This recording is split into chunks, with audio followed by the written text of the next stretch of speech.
The day was fading, and the darkening air released the creatures of the earth from all their labors. And I alone prepared myself to face the struggle of the journey and the sorrow that my memory shall faithfully recount. O muses, O high genius, now assist me. O memory, who recorded what I saw, here let your worth be shown. And I began. O poet who guides me, consider whether my strength is sufficient before you trust me to this fearful passage. You say that the father of Silvius journeyed into the immortal world while still in mortal flesh.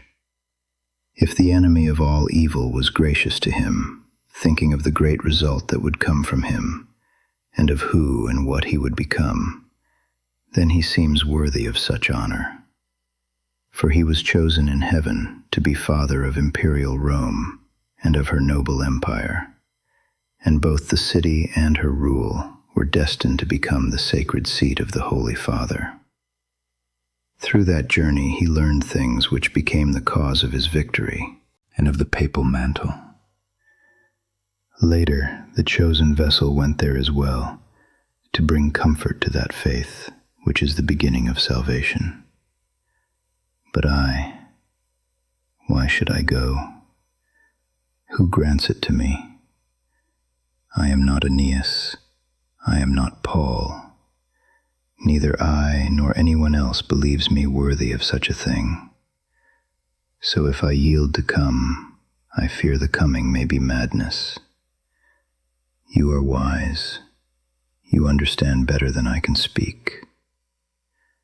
As one who, no longer willing, changes his mind and abandons what he first intended, so I became upon that dark slope, for thinking on it drained the resolve with which I had begun.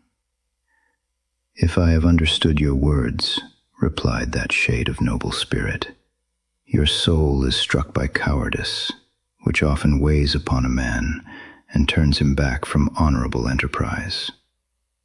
That fear is like a false vision that startles a beast. To free you from this dread, I will tell you why I came and what I heard when first I felt pity for you.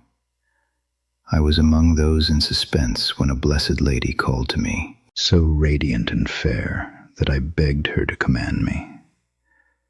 Her eyes shone brighter than the morning star, and she began to speak to me in a voice gentle and clear, like that of an angel.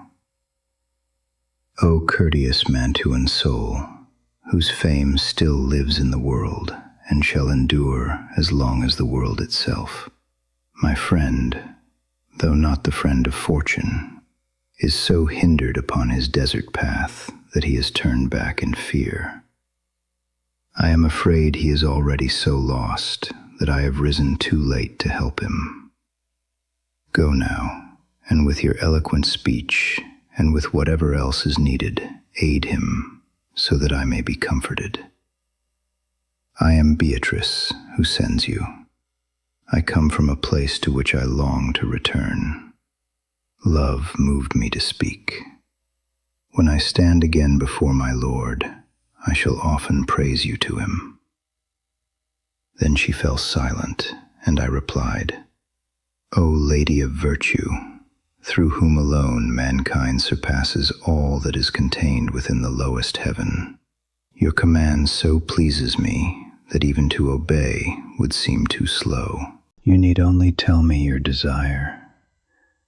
But tell me, why do you not fear to descend here into this center far from the vast heaven to which you yearn to return?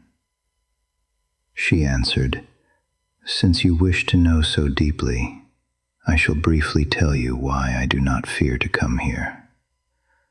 One should fear only those things that have power to harm. The rest are not terrible. I am made, by God's grace, such that your misery does not touch me, nor does the flame of this burning wound me. A gentle lady in heaven pities this hindrance to which I send you, and breaks the stern judgment above. She called upon Lucia in her request and said, "Now your faithful servant has need of you, and I commend him to your care." Lucia, enemy of all cruelty, rose and came to the place where I sat with ancient Rachel.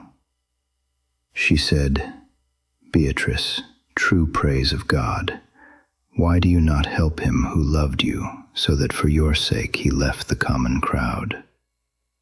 Do you not hear the anguish of his lament?